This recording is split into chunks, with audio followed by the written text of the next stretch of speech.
After seeing the examples of useful items, including legendary ones, it is time to tell you what friendly factions I think are the most valuable to any physical builds. Before mentioning them, I would recommend you to pay attention to your friendly faction experience and check it from time to time to determine on which level you are currently find yourself in.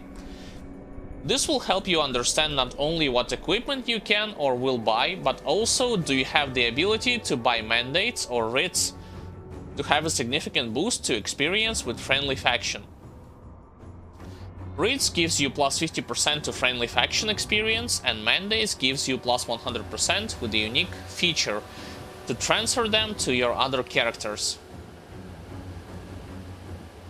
To check friendly faction experience, you can open faction window by clicking on this icon or by pressing G button on your keyboard. And there you have it. There is a display that shows both at which status you are at and the total number of experience points that you was able to accumulate with them, as well as what they require of you to do to gain more reputation with them. In terms of writs, they will be accessible when you will achieve honor status, which gives you plus 50% like I told you before, and they do not stack with mandates, and mandates are only available at revere status, with the unique feature to transfer them on other characters, and mandates will overwrite every kind of existing writs if you have it previously, and instead they will give you plus 150% bonus reputation. Keep in mind that each faction have their own writs and mandates, and you can check whether or not you use them by opening faction window and hovering your mouse cursor near a faction name, like so. If you see a plus icon indicating either plus 50% or plus 150%, then you have used those items successfully. In addition to that, each faction have their own quests, sometimes even multiple ones, that they will ask of you to complete at a certain reputation threshold. They are important because the reward will be substantial, plus you will have the access to the previously locked areas with unique loot, enemies, and bosses. I want to clarify one more thing. Despite having the ability to grind reputation for all friendly factions all the way to revere status on normal difficulty, with the help of bounty table quests and writs, I do not recommend you doing it until you get to ultimate difficulty. The answer is pretty simple: time and the amount of resources that you need to invest. The higher the difficulty, the more bonus experience you will get for everything, including completing quests for friendly factions, etc. Sure, you can say that you want to be as prepared or geared up as possible before going into more difficult modes, and I will not try to persuade you from the action that you want to take. Anyway, the best faction in vanilla campaign for physical builds, both for boosting their damage and defense, is Black Legion. This faction is located both in Fort Icon as well as in the Homestead region. To approach and open up a shop for any kind of faction, you need to find their quartermaster and then simply click on it. This faction gear will allow you to crush everything when it comes to the content in the end of the original campaign, as well as upgrade your resistances to soft cap level 80%, or overcap them easily, in some cases without the help of components and augments on your equipment. This becomes especially important for Ether and Chaos defensive parameters, because not all classes in this game are capable of collecting 80% from gear and main plus secondary classes self-buffs or passives. But with Black Legion you can easily do so, even with the gear that you get at the respected status, because in most cases they will have both Ether and Chaos resistances on some gear pieces.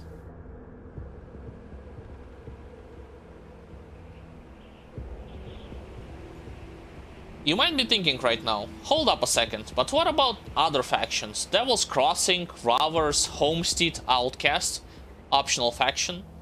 Do they have a bad gear? No, not at all, because it will be a long time before you get to the Black Legion, and even longer before you can buy their gear. Until this time will come, you need to make sure that you are buying and wearing the best option, which is available to you at this moment. You just need to pay attention to the stats on your items and what bonuses it provides. Some minor differences should be highlighted in terms of stats that you will see in large quantity on their items. For instance,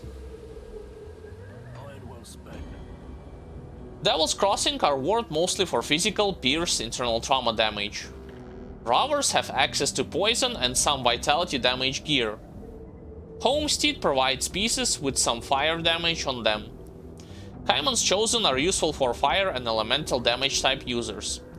Order of the Dead's Vigil will be suitable for those who are interested in cold damage or bonuses to pets. And Outcast typically has ether damage equipment. However, this does not mean you cannot use it. As an example, while Order of the Dead's Vigil has mostly cold or pet bonuses, they will still have additional physical, pierce, internal trauma and other damage types alongside with their main characteristics. Now, is this approach optimal? Absolutely not. But you will still have to make sure that you are wearing some equipment that can be considered the best at your current state. Same goes for faction that you will meet in DLCs. Two important features that I want to mention before I will talk about Ashes of Melmoth friendly factions. Number 1. On your first softcore and especially hardcore playthrough, I do not recommend you to kill representatives of Outcast and Barrowhome factions, because you might need their gear, blueprints for items, augments, and you will definitely need their writs and mandates. I know that you can do it, and I know that there is separate achievements for those actions. However, you should leave it for your other characters. Number 2. Death Knight means that you are combining Soldier and Necromancer. In Grim Dawn, according to the lore, many people hate everything that is connected with necromancy, and no matter how hard you will try, you will never join Caiman's Chosen under any circumstances on all difficulties. It is an unfortunate thing for your first playthrough, since you will be missing out on some story details and their unique quest line. But there is nothing you can do about it.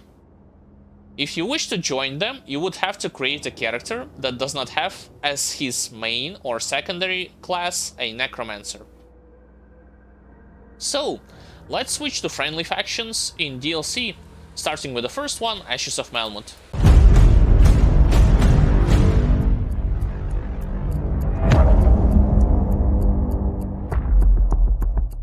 In Ashes of Melmoth you will get the most help from Coven's Refuge. The entrance to this faction is located close to the Gloomwald territory.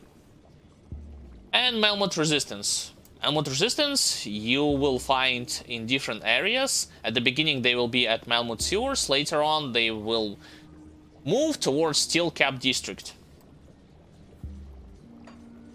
See anything you like? They are useful for both two-handed physical force wave and physical blade arc in terms of their equipment. On top of that, you will have the access to more powerful augments components, either just by buying them at revere status or by learning their blueprints and applying them later to your gear.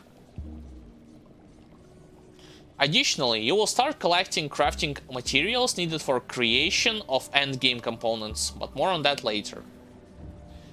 When it comes to Barrowhome, which is located northern side from Ugdenblock Rift, its usefulness is somewhat limited, due to the fact that their equipment has many additional bonuses both to flat and percent based, bleeding damage type and vitality. Now, you absolutely can build a character who is using a blade arc with bleeding damage for the most part. However, it will be different from an approach that I am describing, both in gear and classes that you want to choose. This is why I will not stop for too long on them and instead start explaining friendly factions in Forgotten Gods. One very useful feature about allied factions in second DLC is the fact that no matter whom you will choose from the start, all three of them would start to increase their relation with you towards positive outcomes simultaneously, and for the same actions. The only major difference here lies in the form of quest lines.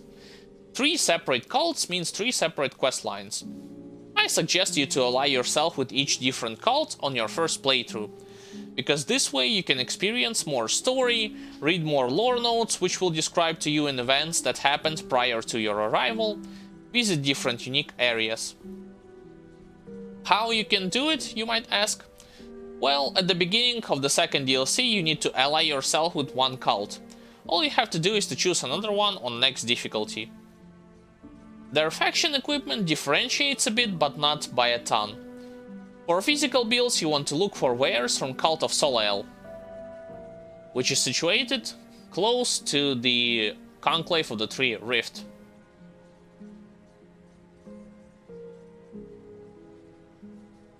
Cult of Bismael, on the other hand, gives more bonuses to pets, cold and elemental damage, while Cult of Krieg specializes on poison and acid.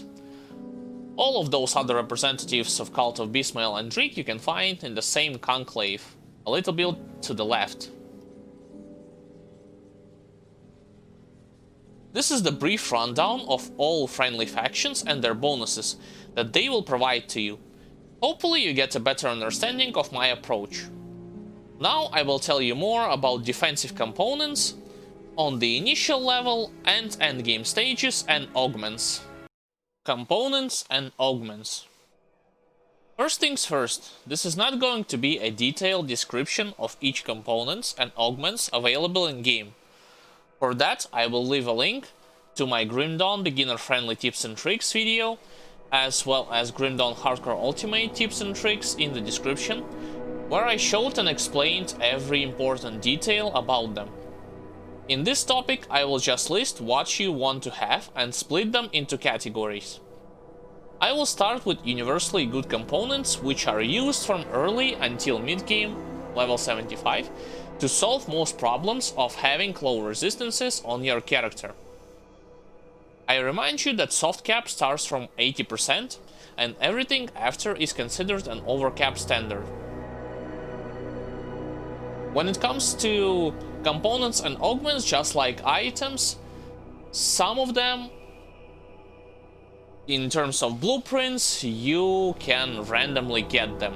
There's no distinct guaranteed way to obtain them, while others you can easily buy from merchants. I will specify which of them are randomly dropped, which of them are purchasable from merchants. First ones would be early game stuff. Wardstone, randomly dropped blueprint. Anti-venom self. Imbued silver, randomly dropped blueprint. Silk swatch, randomly dropped blueprint. Purified salt, randomly dropped blueprint. Mark of the Traveler. Soul Shard.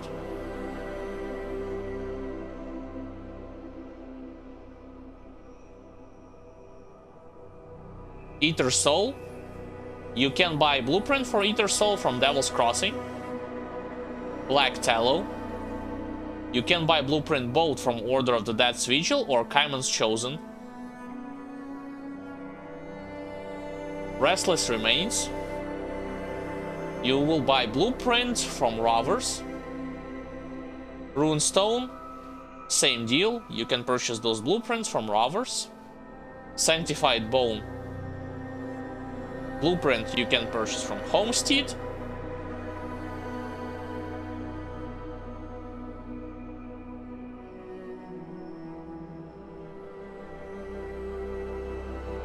The rest of them are Unholy Inscription.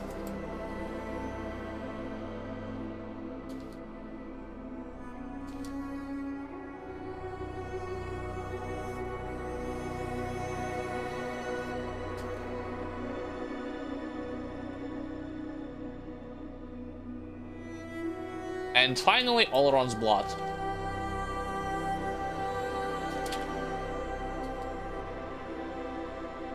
Olron's Blood, you can buy Blueprint from Black Legion, and it's a very good component for any physical builds.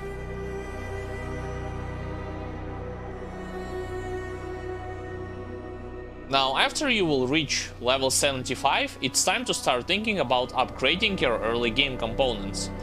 All of those improved versions that I'm about to show you are also universally good for all characters, and they shall boost your defensive parameters further, and as a bonus they will provide you with additional features like pluses to offensive or defensive ability, which will make a process of going through and completing your quests on Elite and Ultimate difficulty much more manageable.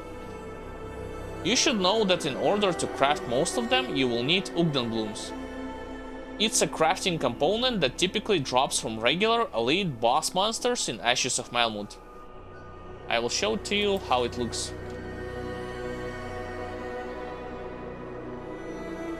There it is.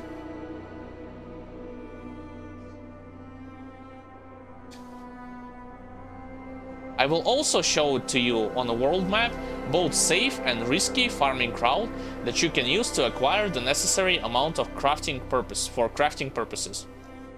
Of course, for hardcore, I recommend safer route. Let me open up a world map. So, to farm Ugden Blooms, you would start from Barrowholm, and then you would just retrace your way all the way back to the Gloom Vault Rift. This is the entrance, more or less, to the Ashes of Malmud DLC. You can go a little bit backwards, but it's not needed. The safer route does not include Ancient Grove Skeleton Key Dungeon. You basically just roam around the open world, quote-unquote, areas and not go into the Skeleton Key Dungeon territory. Clear out all the Ugdenborg territory, everything around Coven's Refuge, everything in Gloom Vault, etc. If you want a more riskier approach, then, and when you go from Barrowholm and then you finish everything in Ugdenborg, I suggest you to visit Ancient Grove, because enemies there, and especially the final boss, has a guaranteed chance to drop some Ugden Blooms when you kill them. Now it's time to present those endgame components. Let me scroll down a bit, avoid the common ones.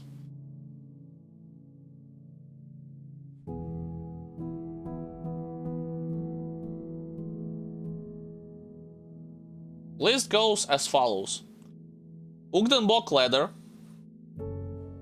as well as Spellscorch Plating, randomly drop Blueprint for both of them. Bloodied Crystal, randomly drop Blueprint. Every possible Seal of Blade, Seal of Might, Seal of Corruption, Seal of Skies, etc., etc., randomly drop Blueprint. Tainted Heart, also randomly drop Blueprint.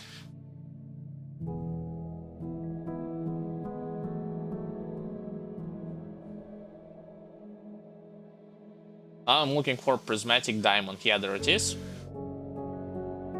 Randomly drop Blueprint. Sacred Plating, as well as Titan Plating. Randomly drop Blueprint. You might be thinking right now, but what about other components that I have not mentioned? Are they bad? Not necessarily. First of all, they are situational. And secondly, for the sake of completing hardcore mode on all difficulties, I do not recommend you to experiment with them, because you will only have one try. This is why, for maximizing both your chances to survive and doing increasing numbers of damage, I have showed you optimal decisions. However, on softcore you can do with them whatever you want. Another thing that you probably noticed is that there are a lot of randomly dropped blueprints both for early and endgame components. So how can I be certain that I will find them all? Is there any guarantee? The answer is time. There is no 100% chance to get an item which drops randomly. This includes blueprints. However, you can increase the chances of getting them or other useful items by killing a lot of elites. Examples: monster totems, Forsaken and Ancient types. Sure, the factor of luck is also present, I cannot deny it, meaning that some of you might be luckier than others in your pursuit of a specific item. But over time, you should be able to get everything required for optimal approach. Now I'm finished highlighting necessary components, and I would like to say some words about augments.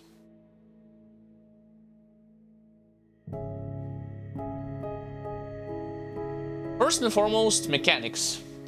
Augments are a thing that is used in combination with your components to strengthen your character defense and offense. The key word here is in combination. They are equally important as components because of very vital yet simple fact. You cannot get your resistances to soft cap, 80% or overcap levels by using only components. It is literally impossible due to the penalty that you receive, which lowers all of your resistances by minus 25% on Elite and by minus 50% on Ultimate difficulty. You can start using them as early as level 40. The thing is that it will be pointless of me to recommend something specific in terms of augments, because I cannot predict what your resistances would look like, which depends on your gear, components, constellations, etc. All I will say that once you have the option to apply them on all of your gear pieces, you need to have them everywhere. And then the situation itself and your gameplay, clear speed, tankiness, will dictate what route should you choose with augments. More damage or more resistances. One specific feature I will recommend. Do not forget that you are playing physical and internal trauma based characters. So whenever you would like to increase your clear speed with the help of augments, you should pay attention to those stats. Each friendly factions have them, so you will have plenty of options to choose from. You can search them also in-game or in Grimtool's database. Simply type physical or internal trauma, and it will show you every possible augments that you want to have, in case you need to do this to specify your search. Now I'm finished talking about components and augments for the part 3 of this guide. Before I will conclude itemization topic, I want to mention and show few specific places and bosses where you can get Krieg set pieces, because this is an important step in your progression, and should you succeed, you can cruise through the remaining areas on Elite, plus good portion of zones on Ultimate difficulty. Remember that Krieg set drops as early as Elite difficulty. In total, there will be 3 separate areas in Ashes of Melmoth DLC, each containing a boss that drops Krieg armor. In Fleshworks, boss Fleshweaver Krieg has a 4% chance of dropping Krieg's chest guard, or Krieg's mask. In Crown Hill, boss Phylacteria has a 3.5% chance of dropping Krieg's shoulder guards, or Krieg's grip. Finally, in Burning Cellar, Termox has a 4.8% chance of dropping Krieg's boots. Those areas are accessible when you will get close to the second half of Ashes of Melmoth DLC, specifically near and in the city itself. How much time it will take you exactly to get all pieces? I do not know. For me it took 5.5 hours non-stop farming, but you might be luckier compared to me. When you eventually get full set, you will have very good bonuses to your damage and defense, but I want to highlight another aspect. Mainly the ability that unlocks by wearing full set, called Krieg's Red. Visually and in sound design, it will look exactly the same as Stomp attack that was used against you by the very first act boss in his second phase. The interesting part here is that it allows you to reduce all targets' resistances by 20 for 3 seconds in an area of effect. In order for you to do it, you would have to add and press a new button, which you can attach to one of your 4 free slots for skills. Resistance reduction here works in a similar way that I described with Break Morale modifier from a Warcry ability. Only in case of Krieg's Wrath, all enemies' defensive parameters will be lowered, not just physical. In return, this will allow you to improve your clear speed and deal good damage even to those foes who has high protection. You can argue that one extra button makes it more challenging to keep track of your abilities in and out of combat, but I say that it is well worth it, especially considering the fact that Death Knight does not have a lot of active buttons to begin with. Cool thing about this set is that once you are done playing with your physical Death Knight, you are planning to make another character, you can do it by using the same Krieg armor. For example, either damage-based Death Knight, either or physical damage-based Battle Mage, Soldier plus Arcanist. In my opinion, this is the best bang for your buck situation, since you do not have to worry about farming different set for your new characters, especially if you do not want to do it. This is all I wanted to tell you about itemization process. Now it's time to talk about dangerous areas and bosses that I do not recommend going into on your first run, unprepared on hardcore, unless you know what you are doing or you just do not care about dying.